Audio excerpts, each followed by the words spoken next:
Hello everyone, welcome to study life I YouTube channel. आज हम बात करेंगे पॉलिटिकल के वेरी इंपॉर्टेंट टॉपिक की बात करेंगे। तो आज हम बात करने जा रहे हैं प्राइम मिनिस्टर से रिलेटेड जितने भी क्वेश्चंस होते हैं, प्रधानमंत्री से संबंधित, उन सभी क्वेश्चंस की यहाँ पे बात करेंगे जो अक्सर एग्जाम में पूछे जाते हैं, बार बार रिपीट होते हैं क्वेश्चंस, उनकी बात करने वाला है यहाँ पे। तो फ्रेंड्स देखिए, इस टॉपिक के टॉप 50 क्वेश्चंस को मैंने यहाँ पे रखा है। आपको करना कुछ भी नहीं है, जिस किसी क्वेश्चन का आंसर आता है कमेंट बॉक्स में कमेंट करके आंसर बताना है और वीडियो को स्टार्टिंग से लेकर लास्ट तक देखना है। तो चलो फ्रेंड्स, स्टार्ट करते हैं आज के सेशन को और देखते हैं पहला क्वेश्चन। देखिए, आपके सामने पहला क्वेश्चन आ चुका है कि भारत के प्रधानमंत्री, हमें बताना है कि जो भारत का प्रधानमंत्री है किसके द्वारा चुना जाता है, कैसे क्या, ये सारी चीजें हमें बतानी है। जिसके लिए ऑप्शन है राष्ट्रपति द्वारा चुने जाते हैं, या फिर राज्यों के मुख्यमंत्री द्वारा चुने जाते हैं, या फिर लोकसभा में बहुमत दल के नेता होते हैं, या फिर चुने नहीं जाते बल्कि वंशागत होते हैं। अब देखो फ्रेंड्स, भारत के प्रधानमंत्री की बात करें तो लोकसभा में बहुमत दल के नेता होते हैं। तो राइट आंसर यहाँ पे होगा ऑप्शन सी के साथ हम जा रहे हैं। ऑप्शन सी हमारा एकदम करेक्ट आंसर है। ये देखिए, आप नेक्स्ट क्वेश्चन आपसे पूछा गया है कि कांग्रेस द्वारा समर्थन वापस लिए जाने के कारण ही त्यागपत्र देना पड़ा, किसको देना पड़ा, उनका नाम आपको बताना है। ऑप्शंस है चौधरी चरण सिंह को, या फिर चंद्रशेखर को, या फिर एच.डी. देवगौड़ा को, या फिर उपरोक्त सभी को। तो फ्रेंड्स, ये सभी चौधरी चरण सिंह, चंद्रशेखर और एच.डी. देवगौड़ा, इन तीनों को ही कांग्रेस के द्वारा समर्थन वापस लिए जाने के बाद, मतलब कि जो समर्थन वापस ले लिया था, इसके कारण इनको क्या करना पड़ा, त्यागपत्र देना पड़ा। नेक्स्ट देखिए, आपसे पूछा गया है कि संसदीय शासन प्रणाली सर्वप्रथम किस देश में विकसित हुई। वेरी इंपॉर्टेंट, मार्क कीजिए क्वेश्चन को। ऑप्शन है ब्रिटेन, बेल्जियम, फ्रांस, या फिर स्विट्जरलैंड। तो फ्रेंड्स, संसदीय शासन प्रणाली की बात करें तो सबसे पहले ये विकसित हुई थी ब्रिटेन में। तो आपका आंसर हो जाएगा option A, Britain right answer है। यहाँ देखिए, आपसे क्या पूछा गया है। नेक्स्ट क्वेश्चन वेरी इंपॉर्टेंट है, मार्क कर लीजिएगा। आपसे पूछा जा रहा है योजना आयोग का अध्यक्ष कौन होता है। बहुत ही इंपॉर्टेंट क्वेश्चन है, बहुत बार पूछा जा चुका है। ऑप्शन है राष्ट्रपति, प्रधानमंत्री, वित्त मंत्री, या फिर उपराष्ट्रपति। तो फ्रेंड्स, योजना आयोग, प्लानिंग कमीशन जिसे कहते हैं, इसके जो अध्यक्ष होते हैं वो कौन होते हैं, प्रधानमंत्री, prime minister. Option B right answer है। नेक्स्ट देखिए, भारत के प्रधानमंत्री तब तक अपने पद पर रहता है जब तक उसे प्राप्त है। ऑप्शंस देखिए। ऑप्शन ए सशस्त्र बलों का समर्थन, या फिर राज्यसभा का विश्वास, या फिर लोकसभा का विश्वास, या फिर जनता का समर्थन। तो फ्रेंड्स, भारत में प्रधानमंत्री तब तक अपने पद पर रहता है जब तक उसे लोकसभा का विश्वास प्राप्त है। तो ऑप्शन सी राइट आंसर है, ऑप्शन सी। नेक्स्ट देखिए, वह प्रधानमंत्री कौन था जिसे संसद ने मतदान द्वारा अपदस्थ कर दिया था। हमें उस प्रधानमंत्री का नाम बताना है। इसके लिए ऑप्शन है इंदिरा गांधी, मोरारजी देसाई, बीपी सिंह, या फिर चंद्रशेखर। तो फ्रेंड्स देखिए, बीपी सिंह जो है, बीपी सिंह ये वो प्रधानमंत्री हैं जिसे संसद ने मतदान द्वारा अपदस्थ कर दिया था। किसको किया था, बीपी सिंह को किया था। तो ये आपको अच्छे से ध्यान रखना है, संसद ने मतदान के द्वारा अपदस्थ किया था बीपी सिंह को। नेक्स्ट, राष्ट्रीय एकता परिषद जिसे बोलते हैं एनआईसी, इसके अध्यक्ष कौन है। फ्रेंड्स, क्या बोला जा रहा है यहाँ पे, एनआईसी के अध्यक्ष, राष्ट्रीय एकता परिषद इसकी फुल फॉर्म है। इसके अध्यक्ष का नाम पूछा है कि कौन होता है। ऑप्शन है प्रधानमंत्री, वित्त मंत्री, गृह मंत्री, या फिर भारत के राष्ट्रपति। तो देखो, एनआईसी राष्ट्रीय एकता परिषद की बात करें तो इसके अध्यक्ष होते हैं प्रधानमंत्री, prime minister. Option A. Next देखिए, आपसे पूछा गया है कि निम्नलिखित में से कौन प्रधानमंत्री का शपथ ग्रहण करने के समय राज्यसभा सदस्य थी, मतलब थी या था। ये आपको बताना है कि भाई कौन प्रधानमंत्री का शपथ ग्रहण करने के समय जो राज्यसभा का सदस्य थी या फिर था। ऑप्शंस देखिए, लाल बहादुर शास्त्री, श्रीमती इंदिरा गांधी, मोरारजी देसाई, या फिर वीपी सिंह। तो आंसर हो जाएगा ऑप्शन बी करेक्ट आंसर है। प्रधानमंत्री का शपथ ग्रहण करते समय, देखो जब प्रधानमंत्री की शपथ ग्रहण की थी उस समय राज्यसभा की सदस्य कौन थी, इंदिरा गांधी थी, इंदिरा गांधी थी। ये ध्यान रखना आपको, है ना, इंपॉर्टेंट है, बहुत इंपॉर्टेंट। नेक्स्ट क्वेश्चन, अविश्वास प्रस्ताव के कारण सर्वप्रथम किस प्रधानमंत्री को अपने पद से त्यागपत्र देना पड़ा? वेरी वेरी इंपॉर्टेंट, मार्क कर लीजिए। ऑप्शन है लाल बहादुर शास्त्री, श्रीमती इंदिरा गांधी, मोरारजी देसाई या फिर चौधरी चरण सिंह। तो फ्रेंड्स देखिए, मोरारजी देसाई जो है ना, मोरारजी देसाई, इनको अविश्वास प्रस्ताव पारित होने के कारण सबसे पहले इनको अपने पद से त्यागपत्र देना पड़ा। तो ये वो पहले प्रधानमंत्री हैं जिनके खिलाफ अविश्वास प्रस्ताव पारित हो गया था और इस कारण इनको त्यागपत्र देना पड़ा। किसको? मोरारजी देसाई को। नेक्स्ट देखिए, किसने प्रधानमंत्री को समकक्षों में प्रथम कहा? मोरले ने, हरकोट, लास्की या फिर लोवेल ने? तो देखो यहाँ पे बात करें प्रधानमंत्री को समकक्षों में प्रथम कहने वाला कौन था? मोरले। आंसर हो जाएगा मोरले ने कहा, ऑप्शन ए। नेक्स्ट, मंत्रिमंडलीय तानाशाही का विचार किसकी देन है? ऑप्शन है म्यूर, लीवो, लोवेल या फिर मैरियट या फिर लास्की। फ्रेंड्स, मंत्रिमंडलीय तानाशाही की अगर हम बात करें तो इसका विचार जो है ये किसकी देन है? म्यूर की। Option A Muir. Next question, भारत के प्रथम उप प्रधानमंत्री कौन थे? उनका नाम आपको बताना है। इसके लिए ऑप्शन है सरदार वल्लभ भाई पटेल, मौलाना अब्दुल कलाम आजाद, जवाहरलाल नेहरू, गुलजारी लाल नंदा। तो भारत के प्रथम उप प्रधानमंत्री का नाम पूछा गया है जो कि है मौलाना अब्दुल कलाम।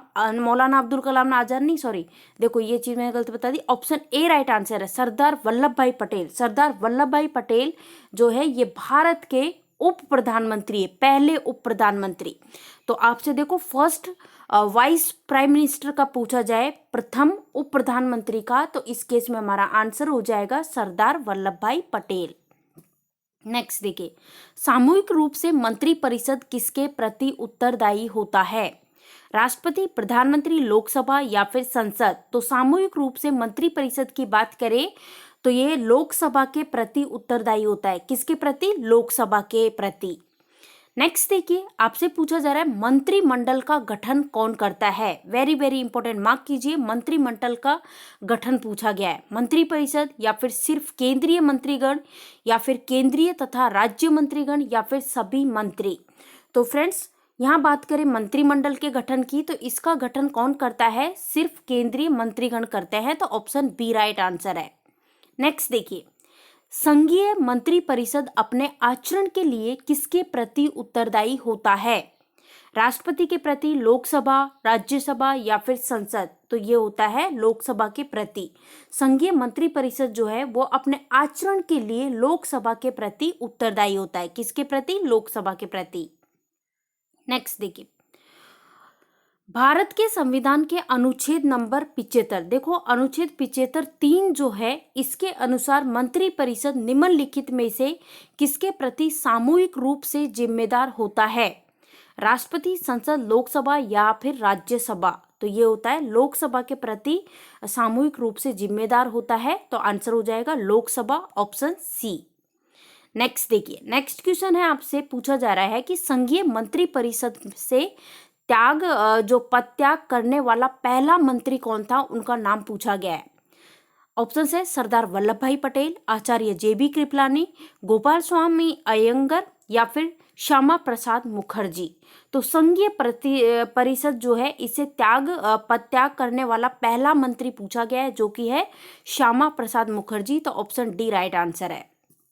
नेक्स्ट देखिए, अभी तक पद पर रहते हुए कितने प्रधानमंत्रियों की मृत्यु हुई है? वेरी वेरी इंपॉर्टेंट, मार्क कीजिए। इसके लिए ऑप्शंस हैं 2, 3, 4 या फिर 5। तो फ्रेंड्स, अब तक पद पर रहते हुए टोटल 3 प्रधानमंत्री ऐसे हैं जिनकी मृत्यु हुई है पद पर रहते हुए। 3 राइट आंसर होगा, ऑप्शन बी। नेक्स्ट देखिए, भारत के केंद्रीय मंत्रिपरिषद की बैठक की अध्यक्षता किसके द्वारा की जाती है? राष्ट्रपति, उपराष्ट्रपति, प्रधानमंत्री, मंत्रिपरिषद के सदस्य बारी बारी से? तो राइट आंसर होगा ऑप्शन सी, प्रधानमंत्री। प्रधानमंत्री जो है इसके द्वारा भारत का जो केंद्रीय मंत्रिपरिषद है इसकी बैठक की जाती है। इसकी बैठक की क्या की जाती है? अध्यक्षता की जाती है। किसके द्वारा? प्राइम मिनिस्टर, प्रधानमंत्री के द्वारा। नेक्स्ट देखिए, कोई व्यक्ति संसद के किसी भी सदन का सदस्य हुए बिना केंद्र में कितनी अवधि तक मंत्री रह सकता है? 3 महीने तक, 6 महीने तक, 1 वर्ष तक या फिर जब तक प्रधानमंत्री चाहे? तो आंसर होगा 6 महीने तक। कोई भी व्यक्ति संसद के किसी भी सदन का सदस्य हुए बिना केंद्र में 6 महीने तक की अवधि के लिए क्या रह सकता है, मंत्री रह सकता है। नेक्स्ट देखिए, निम्नलिखित में से कौन सा भारत में प्रशासन पर विधायी नियंत्रण का एक साधन नहीं है। ऑप्शंस देखिए, सदन का विघटन, संकल्प, प्रश्न या फिर अविश्वास प्रस्ताव। तो फ्रेंड्स आंसर हो जाएगा सदन का विघटन, ऑप्शन ए राइट आंसर है। ये देखिए नेक्स्ट क्वेश्चन आ चुका है आपके सामने, इसका आंसर आपको करना है, कमेंट बॉक्स में आंसर बताना है। ऑप्शंस देखो, क्वेश्चन है कि भारत में स्वतंत्रता के पश्चात प्रथम मंत्रिमंडल का कानून मंत्री कौन था। ऑप्शंस है के मुंशी, एसपी मुखर्जी, बलदेव सिंह या फिर बी.आर. अंबेडकर। तो फ्रेंड्स आंसर हो जाएगा B R. Ambedkar, option D right answer है। नेक्स्ट देखिए, आपसे पूछा जा रहा है मंत्रिमंडलीय की बैठक की अध्यक्षता कौन करता है। वेरी वेरी इंपॉर्टेंट, राष्ट्रपति, उपराष्ट्रपति, लोकसभा अध्यक्ष या फिर प्रधानमंत्री। तो ये की जाती है प्रधानमंत्री के द्वारा। मंत्रिमंडलीय या फिर हम कहें संघीय की जो बैठक होती है, इसकी अध्यक्षता प्राइम मिनिस्टर के द्वारा की जाती है, प्रधानमंत्री के द्वारा। नेक्स्ट देखिए फ्रेंड्स, देखिए वीडियो पसंद आ रहा है तो वीडियो को लाइक कीजिएगा, जितना हो सके वीडियो को शेयर कर दीजिएगा, क्योंकि जब आप लाइक और शेयर करते हो तो उससे हमें पॉजिटिव रेस्पॉन्स मिलता है आपकी तरफ से, और हम मोटिवेट होते हैं नेक्स्ट वीडियो के लिए, ताकि हम बेस्ट कंटेंट के साथ आपको नेक्स्ट वीडियो प्रोवाइड कर सके। चलो देखिए, इस क्वेश्चन का आंसर दीजिएगा। प्रधानमंत्री की नियुक्ति कौन करता है। वेरी वेरी इंपॉर्टेंट, मार्क कर लीजिए। ऑप्शंस है राष्ट्रपति, लोकसभा अध्यक्ष, राज्यसभा का सभापति या फिर उपराष्ट्रपति। तो राइट आंसर हो जाएगा राष्ट्रपति के द्वारा नियुक्ति की जाती है, राष्ट्रपति। नेक्स्ट क्वेश्चन, ये भी बहुत इंपॉर्टेंट क्वेश्चन है, बहुत बार पूछ लिया गया है। भारत के प्रधानमंत्री पद के लिए उम्मीदवार जो होते हैं, इसकी कम से कम उम्र कितनी होनी चाहिए, ये बताना है। 25 वर्ष, 30 वर्ष, 35 वर्ष या फिर 40 वर्ष। तो फ्रेंड्स प्राइम मिनिस्टर की बात हो रही है, प्रधानमंत्री के लिए, प्रधानमंत्री के उम्मीदवार के लिए जो कम से कम उम्र होनी चाहिए वो होनी चाहिए 25 ईयर्स, 25 साल की, 25 वर्ष। नेक्स्ट देखिए, संसदीय तंत्र में वह व्यक्ति प्रधानमंत्री चुना जाता है जो निम्न का नेता होता है। ऑप्शन ए उच्च सदन में बहुमत दल, निम्न सदन में बहुमत दल, उच्च सदन में अल्पमत या फिर निम्न सदन में अल्पमत। तो आंसर होगा निम्न सदन में बहुमत दल, ऑप्शन बी राइट आंसर होगा। नेक्स्ट देखिए, प्रधानमंत्री कौन बनता है। ऑप्शन ए लोकसभा में बहुमत दल का नेता, या फिर सर्वाधिक उम्र का सांसद, या फिर सर्वाधिक मत प्राप्त करने वाला सांसद, या फिर राष्ट्रपति जिसे बनाना उचित समझे। फ्रेंड्स प्रधानमंत्री की बात हो रही है, तो लोकसभा में जो बहुमत दल का नेता होता है वही बनता है प्रधानमंत्री। नेक्स्ट देखिए, संसदीय शासन प्रणाली में वास्तविक कार्यपालिका शक्ति किसके पास है। चलो इसका आंसर बताइएगा फ्रेंड्स, क्या होगा आंसर, इंपॉर्टेंट क्वेश्चन है। इसके लिए ऑप्शंस है संसद, प्रधानमंत्री, राष्ट्रपति या फिर नौकरशाही। तो जो संसदीय शासन प्रणाली होती है ना, इसमें वास्तविक कार्यपालिका शक्ति की बात करें तो ये होती है प्रधानमंत्री के पास। किसके पास, प्रधानमंत्री के साथ। नेक्स्ट देखिए, क्वेश्चन पूछा है कि भारतीय संविधान के अनुसार तथ्यात्मक संप्रभुता निवास करती है, किसमें करती है ये बताइए। ऑप्शंस है संसद में, राष्ट्रपति में या फिर प्रधानमंत्री पे या फिर जनता में। तो फ्रेंड्स देखिए, भारतीय संविधान जो है इसके अनुसार तथ्यात्मक संप्रभुता की बात करें तो ये निवास करती है प्रधानमंत्री में, ऑप्शन सी प्रधानमंत्री में। नेक्स्ट देखिए, भारतीय संविधान का अनुच्छेद नंबर 74 और 75, ध्यान दीजिए कौन कौन से अनुच्छेद की बात हो रही है। 74 और 75 की बात हो रही है कि किन विषयों पर विचार करते हैं।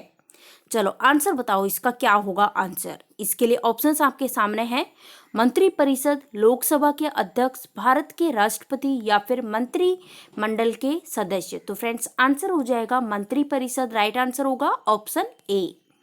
ये देखिए नेक्स्ट क्वेश्चन, आपसे पूछा जा रहा है भारत के प्रधानमंत्री का कार्यकाल कितना होता है।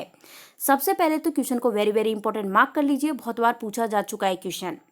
इसके लिए ऑप्शंस हैं लोकसभा के कार्यकाल के साथ, राष्ट्रपति के कार्यकाल के साथ, या फिर जब तक उसे लोकसभा के बहुमत का समर्थन प्राप्त हो, या फिर 5 वर्ष। फ्रेंड्स यहाँ बात हो रही है प्रधानमंत्री के कार्यकाल की, तो कितना होता है, जब तक उसे लोकसभा के बहुमत का समर्थन प्राप्त हो तब तक इसका क्या होता है, कार्यकाल होता है। तो हमारा आंसर हो जाएगा ऑप्शन सी। नेक्स्ट देखिए, भारत का प्रधानमंत्री निम्नलिखित में से किस प्रक्रिया से बनाया जाता है? भारत का जो प्रधानमंत्री है वो किस प्रक्रिया से बनाया जाता है, इनमें से ये बताना है। ऑप्शन है निर्वाचन, नियुक्ति, मनोनयन या फिर चयन। तो फ्रेंड्स इसका आंसर तो 100% सभी का सही होना चाहिए। अगर आपने ऑप्शन बी चुना है तो राइट आंसर है नियुक्ति। नेक्स्ट, प्रधानमंत्री का पद ग्रहण करने के समय निम्न में से कौन संसद के किसी भी सदन का सदस्य नहीं था?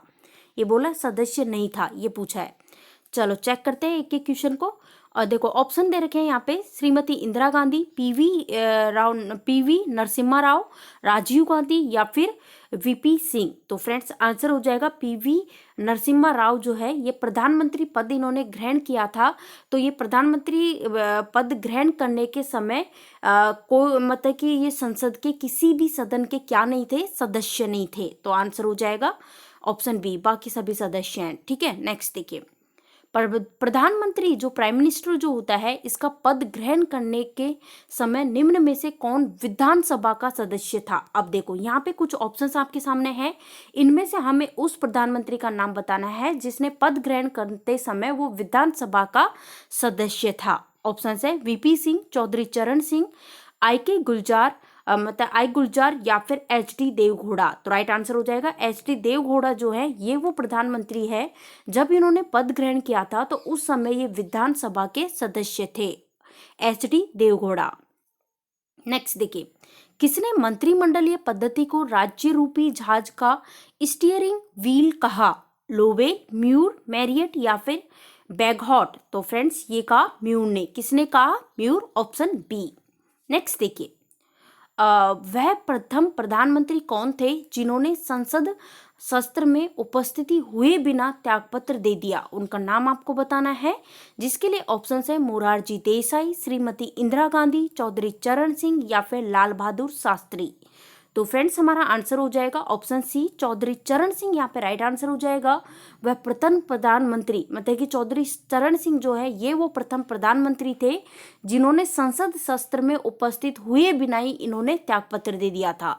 तो ये अपने आप में बहुत इंपॉर्टेंट क्वेश्चन हो जाता है, चौधरी चरण सिंह। ठीक है, नेक्स्ट देखिए, मंत्रिपरिषद व्यक्तिगत रूप से उत्तरदायी होता है किसके प्रति?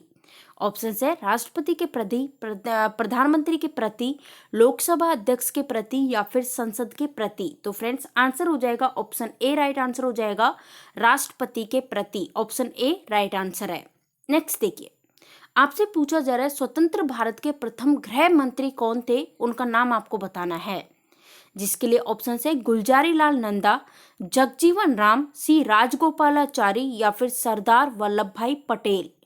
तो देखो स्वतंत्र भारत के प्रथम गृह मंत्री का नाम पूछा गया है, तो आपका आंसर हो जाएगा सरदार वल्लभ भाई पटेल जो है ये स्वतंत्र भारत के प्रथम गृह मंत्री थे। नेक्स्ट क्वेश्चन, स्वतंत्र भारत के प्रथम वित्त मंत्री कौन थे? अब देखो पिछले क्वेश्चन में गृह मंत्री पूछा गया था, अब यहाँ पे पूछा गया है प्रथम वित्त मंत्री। Doctor John Mathai, C D Deshmukh, Jairam Das Daulatram या फिर सी राजगोपालाचारी। फ्रेंड्स बताइए देखिए किसका आंसर सही होता है, आंसर बताइए इस क्वेश्चन का राइट आंसर क्या होगा। स्वतंत्र भारत के प्रथम वित्त मंत्री की बात करें तो जॉन मिथाई। कौन थे? John Mathai. Option A right answer है। अगर आप सभी ने ऑप्शन ए आंसर दिया है तो बिल्कुल सही जवाब दिया है। ये देखिए नेक्स्ट क्वेश्चन, मंत्रिपरिषद में कितने स्तर के मंत्री होते हैं? मंत्रिपरिषद जो होती है इसमें कितने स्तर के मंत्री होते हैं ये बताना है, 1, 2, 3 या फिर 4। तो फ्रेंड्स टोटल होते हैं 3 स्तर के मंत्री होते हैं, 3 स्तर के, ऑप्शन सी। नेक्स्ट देखिए, भारतीय संविधान के निम्नलिखित प्रावधानों में से कौन सा प्रावधान मंत्रिपरिषद की नियुक्ति तथा पदच्युत को विवेचित करता है? अनुच्छेद 70 या फिर अनुच्छेद 72 या फिर अनुच्छेद 74 या फिर अनुच्छेद 75। तो यहाँ पे आंसर हो जाएगा अनुच्छेद 75 राइट आंसर है, अनुच्छेद 75। नेक्स्ट देखिए, अब तक लोकसभा में प्रस्तुत अविश्वास प्रस्ताव सर्वाधिक बार किस प्रधानमंत्री की सलाह पर किस प्रधानमंत्री की सरकार के खिलाफ रखे गए? तो ये बहुत इंपॉर्टेंट क्वेश्चन है, अपने आप में इंपॉर्टेंट मार्क कीजिएगा और आंसर बताइए इस क्वेश्चन का राइट आंसर क्या होगा। और फ्रेंड्स वीडियो पसंद आ रहा है तो लाइक शेयर जरूर कर दिया जाएगा, ज़्यादा से ज़्यादा वीडियो को शेयर जरूर कर दीजिएगा। चलो आंसर बताओ। अब तक लोकसभा में प्रस्तुत जितने भी अविश्वास प्रस्ताव पारित हुए हैं तो उसमें सर्वाधिक बार, सबसे ज्यादा बार किस प्रधानमंत्री की सरकार के खिलाफ रखे गए हैं? ऑप्शंस है जवाहरलाल नेहरू, लाल बहादुर शास्त्री, इंदिरा गांधी या फिर अटल बिहारी वाजपेयी। तो हमारा आंसर हो जाएगा इंदिरा गांधी राइट आंसर हो जाएगा। ऑप्शन सी राइट आंसर है इंदिरा गांधी। नेक्स्ट देखिए, स्वतंत्र भारत की प्रथम मंत्री परिषद में प्रधानमंत्री सहित कुल कितने सदस्य थे, ये आपको बताना है। वेरी वेरी इंपॉर्टेंट, मार्क कर लीजिए। ऑप्शन है 21, 29, 36 या फिर 43। तो देखो, स्वतंत्र भारत के प्रथम मंत्री परिषद की बात करें तो इसमें प्रधानमंत्री सहित कुल 36 सदस्य थे। प्रधानमंत्री के सहित कुल कितने सदस्य थे? 36 राइट आंसर है। Option C 36। नेक्स्ट, भारत का वो प्रधानमंत्री कौन था जिसने एक संसद की हैसियत से संसद के उन सभी संयुक्त अधिवेशनों में उपस्थिति दर्ज कराई जो कि स्वतंत्र भारत के इतिहास में अब तक संपन्न हुए हैं? तो चलो आंसर बताइए, उन प्रधानमंत्री का नाम बताना है। इंदिरा गांधी, अटल बिहारी वाजपेयी, चंद्रशेखर या फिर वीपी सिंह। तो इनका नाम है अटल बिहारी वाजपेयी, राइट आंसर हो जाएगा ऑप्शन बी। चलो देखते हैं नेक्स्ट क्वेश्चन। निम्नलिखित में से कौन सा एक प्रस्ताव भारत में मंत्री परिषद रख सकती है? अविश्वास प्रस्ताव, भर्त्सना प्रस्ताव, स्थगन प्रस्ताव या फिर विश्वास प्रस्ताव। तो फ्रेंड्स, इसका आंसर तो 100% सबका सही जाना चाहिए। ऑप्शन डी विश्वास प्रस्ताव राइट आंसर है। विश्वास प्रस्ताव जो है ये वो प्रस्ताव है जो भारत में मंत्री परिषद रख सकती है, विश्वास प्रस्ताव। नेक्स्ट देखिए, इसका आंसर बताइए फ्रेंड्स। ये संघीय परिषद में सदस्यों की अधिकतम संख्या कितनी होनी चाहिए? तो देखिए, इसका आंसर बताइए क्या होगा आंसर। 4 ऑप्शंस आपके सामने हैं। तो फ्रेंड्स देखिए, यहाँ पे बात करें संघीय परिषद की तो इसमें सदस्यों की अधिकतम संख्या जो है वो लोकसभा की कुल संख्या की 15% होनी चाहिए। कितनी होनी चाहिए? लोकसभा की जो कुल सदस्य संख्या है उसका 15% होना चाहिए। तो ऑप्शन बी राइट आंसर है। नेक्स्ट देखिए, स्वतंत्र भारत के प्रथम मंत्रिमंडल में केंद्रीय शिक्षा मंत्री कौन थे? फ्रेंड्स, बात हो रही स्वतंत्र भारत की, इसके प्रथम मंत्रिमंडल में केंद्रीय शिक्षा मंत्री का पूछा गया है, कौन थे? गुलजारीलाल नंदा, सरदार बलदेव सिंह या फिर मौलाना अब्दुल कलाम आजाद या फिर सीडी देशमुख। हमारा आंसर हो जाएगा ऑप्शन सी मौलाना Abdul Kalam Azad. Option C right answer है। नेक्स्ट देखिए, ऐसे प्रथम प्रधानमंत्री जिनके विरुद्ध लोकसभा में अविश्वास प्रस्ताव लाया गया। तो उन प्रधानमंत्री का नाम बताना है जिसके लिए ऑप्शन है जवाहरलाल नेहरू, मोरारजी देसाई, इंदिरा गांधी या फिर लाल बहादुर शास्त्री। तो ये है जवाहरलाल नेहरू, ऐसे प्रथम प्रधानमंत्री। तो जवाहरलाल नेहरू जो है ये ऐसे प्रथम प्रधानमंत्री हैं जिनके विरुद्ध लोकसभा में क्या लाया गया था? अविश्वास प्रस्ताव लाया गया था। किनके विरुद्ध लाया गया था? जवाहरलाल नेहरू के विरुद्ध। नेक्स्ट देखिए, भारतीय गणराज्य में वास्तविक कार्यकारी पदाधिकारी निम्नलिखित में से किसके पास होता है? राष्ट्रपति, प्रधानमंत्री, लोकसभा अध्यक्ष, मंत्री परिषद। तो आंसर हो जाएगा मंत्री परिषद के पास होता है। किसके पास? मंत्री परिषद के पास। तो देखिए फ्रेंड्स, यहाँ पे next question very very important, mark कीजिए। आपसे पूछा जा रहा है कि भारतीय संविधान का जो अनुच्छेद है, अनुच्छेद 74 और 75, इनके बारे में बताने की किन विषयों पर इनमें विचार किया गया है। तो देखिए, मंत्री परिषद, लोकसभा के सदस्य, भारत के राष्ट्रपति या फिर मंत्रिमंडल के सदस्य। आंसर हो जाएगा मंत्री परिषद। ऑप्शन ए राइट आंसर हो जाएगा। तो देखिए फ्रेंड्स, कितने कम समय में टॉप 50 क्वेश्चंस इस टॉपिक के हमने कंप्लीट कर लिए हैं। आपको वीडियो पसंद आया हो तो वीडियो को लाइक कीजिए, जितना हो सके वीडियो को शेयर कीजिएगा। चैनल पे नए हो तो चैनल को सब्सक्राइब कर ले, साथ ही बेल आइकॉन आपको दिखाई दे रहा होगा बगल में, तो उसको क्या कर ले, क्लिक कर ले, प्रेस कर लीजिए उस पर, ताकि इससे क्या होगा, जो भी हम वीडियो डालेंगे उसके नोटिफिकेशन आपको इजीली मिल सकेंगे। तो चलो फ्रेंड्स, मिलते हैं नेक्स्ट वीडियो में, तब तक के लिए ध्यान रखिए। Thank you for watching this video.